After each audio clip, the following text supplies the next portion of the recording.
So I thought I would also do a little bit of sharing on how I put the lights in my hat. I did initially on the first time just sew the fairy lights in, and while that was okay, I found that this method was A lot easier and B made it a lot easier to remove them for washing and reduced snagging by about 1000%. So to do this you'll need some scissors, a tapestry needle, some yarn, ideally the same that you used for the brim of your hat, whatever colour that might be. You will need some fairy lights. I use these tiny ones and I believe it's like a C30 or a C3250 or something. They're tiny, and you'll need the item that you're going to put the fairy lights into. I've already put a button and just tied the pom-pom in. Again, this just makes it a lot easier for washing. And I've also added some jingle bells because if you're gonna be whimsy, you may as well go all in.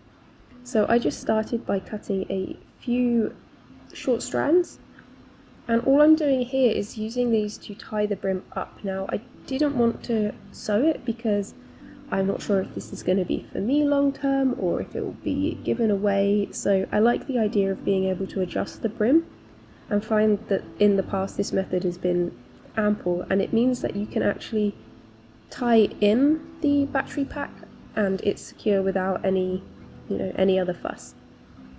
So I'm just using a tapestry needle and I'm going through the top, just finding where it works.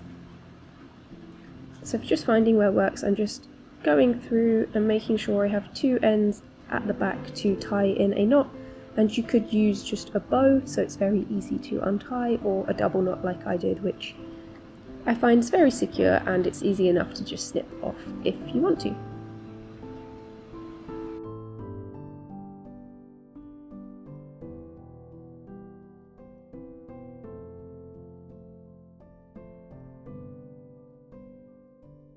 So now I'm just placing the battery pack where I want it to sit, where I've tied those knots, and I'm just going to thread the whole of the wire through.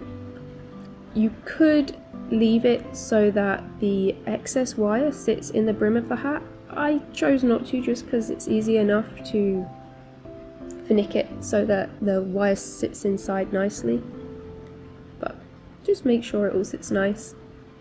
And then all I'm going to do, instead of sewing the whole lot in, I'm just going to fold the wire in half and then poke it through a stitch where I want it to sit, and then I'm going to fold it down a bit like those split pins you use on paper, if you remember those. I haven't used one of those in maybe 2 decades, but so I'm going to do that the whole way around, just folding the wire in half, pushing it through where I want, and then folding it down on itself and using my hand behind at the back of the work to just have a bit of support so you can really push it down. And I try and do this a little bit randomly. I love the idea of making all of the tops of the trees light up. So you will need quite a few lights, but I mean, these are quite easy to come by now. I don't normally purchase this sort of thing, but my mum is an amazing Christmas elf, so I don't need to purchase them. I often get fairy lights in stockings as well, thank you Santa. So, try and use what you have. I've also got wine bottle ones, but the battery pack in those is a bit chunky.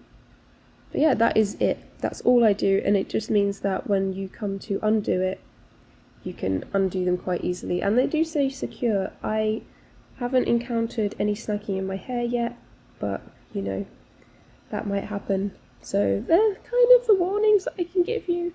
Really, really fun, really easy to do, and I had so much fun wearing this hat, and so has Alex. He's already laid claim to it for the Christmas park run, and yeah, I can see more of these in the future, and I think it would work great on the ends of jumpers as well, or a Christmas vest, anything you want. So if you do use this and it's been helpful, do please share pictures with me The best way to do it is to actually probably Instagram and tag me or use our Discord group. But either way, I would really like to see fairy lit knitwear, because fairy lit knitwear. Yeah, happy making!